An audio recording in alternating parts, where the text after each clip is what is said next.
how do I bring back the grace of God in my life if I lost it through sexual mistakes? Well, I don't think that doctrine is right, that you lost the grace of God through sexual mistakes or sexual sin. I know that's what people have been taught, and I've been taught that when you sin, you lose God's grace. It's not as easy as that. It's really not true. God's grace is always available. And the calling and the gifts of God, they are without repentance. Now, that doesn't mean you cannot lose your salvation. You can. But if you sin, or you fall, or you commit some mistakes, you don't immediately lose your grace or lose your salvation just because you sin. For you to lose your salvation or to lose God's grace, you need to intentionally reject that grace and intentionally walk away from God and intentionally walk into sin. That is when, and then turn your back at God, turn your back at God's grace. But once you turn your face back to God in true repentance and in true brokenness, that grace will just show up like that. It is not by works, you should remember, that we are saved. So what you did not get through works, you cannot lose through works. So if it's not by works you got saved, you will not, ordinary works or actions will not make you to just lose it. No. Grace is grace. That means you didn't deserve it. So you didn't do anything to get it, and you cannot do anything to lose it. But the thing is that you can walk away from it. Let me show you an example of what that is, what I'm talking about. I'm sure most of you can remember the story of the prodigal son. The story of the prodigal son is a perfect example of that. It is not God that rejected him, that, okay, you did something wrong. He actually did something wrong, for sure. He turned his back at his father, but his father was right there with him. He turned his back, he did. And then he went to mess, started messing up his life, but the love of the father, the grace of the father, the grace of God was always there waiting. God is actually praying. Jesus is interceding at the right hand of the Father every day for you and waiting for you to come back. So don't treat sin as something that makes you to lose your salvation right off. You know, that is one thing we have been taught, and most people have been taught, that has made us to lose so many Christians. And we think, and many people that believe that once I sin, I'm lost, I've backslidden, I've fallen. We lose them, and many people have left the church. Many people are backsliding because of this kind of teaching. They should know that God is not a God that is waiting up there in heaven and just waiting for you to make a mistake and then withdraw his grace, or just hit you and just reject you.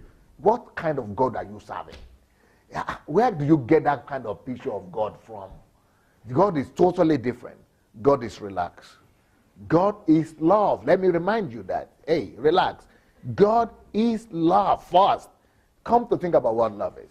Love is embrace. Love is acceptance. Love is compassion. Let me tell you something. God says, because he knows our nature, and he knows our, what is the word?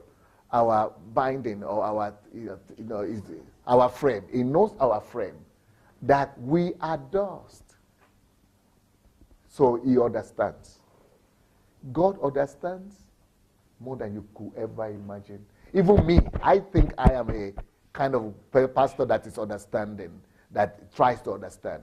But I cannot even imagine how God understands. You know, God so much understands your frame. God so much understands your weaknesses. God so much understands beyond what you can understand. Even at the point when you have not even begun to forgive yourself, he has already understood.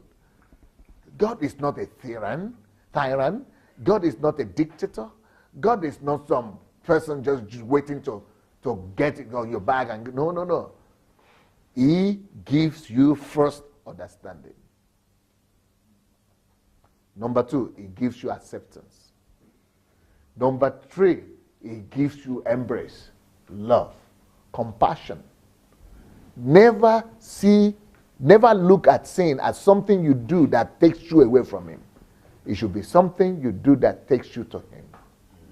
If we begin to look at sin as something that takes us away from him, we will only be running away from him and we will become like Cain. But in the New Testament, God is not waiting on you and waiting to keep you in there and kick you away from the Garden of Eden. No, Jesus has paid the price for you to always be accepted at any time. So every one of us have this vessel, this treasure in earthen vessel. Every one of us. And God made it intentionally that the vessel, the life of God that we have, the treasure, which is the life of God that we have in us, the Spirit of God, the salvation, the grace, is in very fragile vessel. Earthen vessel for a purpose. So that it could be, we could know that it's breakable. We are all breakable. We are all fragile. We could all miss it. We could all be broken anytime. God knows that. And God put it in that earthly vessel intentionally so that you will be broken. You will be breakable. But sometimes the way we present the gospel is that you should not be breakable. You should not make mistakes. You should not misstep. You should not make mistakes. You should not fail. You should just be perfect Christian every time, every day. Well, it's not going to happen.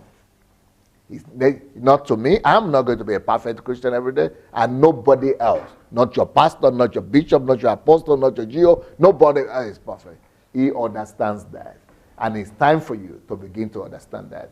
Whenever you miss it, go back to the rock of your salvation. Look to the mountain from where cometh your help. Know one thing for sure. It will be waiting there for you with a big embrace. Not with a big pang in the air to hit you, but with a big embrace. And it will probably be shedding tears of love that you are accepted. Just come back home. Don't go to them pigs. Don't go to those pigs. Don't go to those. Come back home. Those pigs and jackals will treat you bad. But here, you will always be accepted.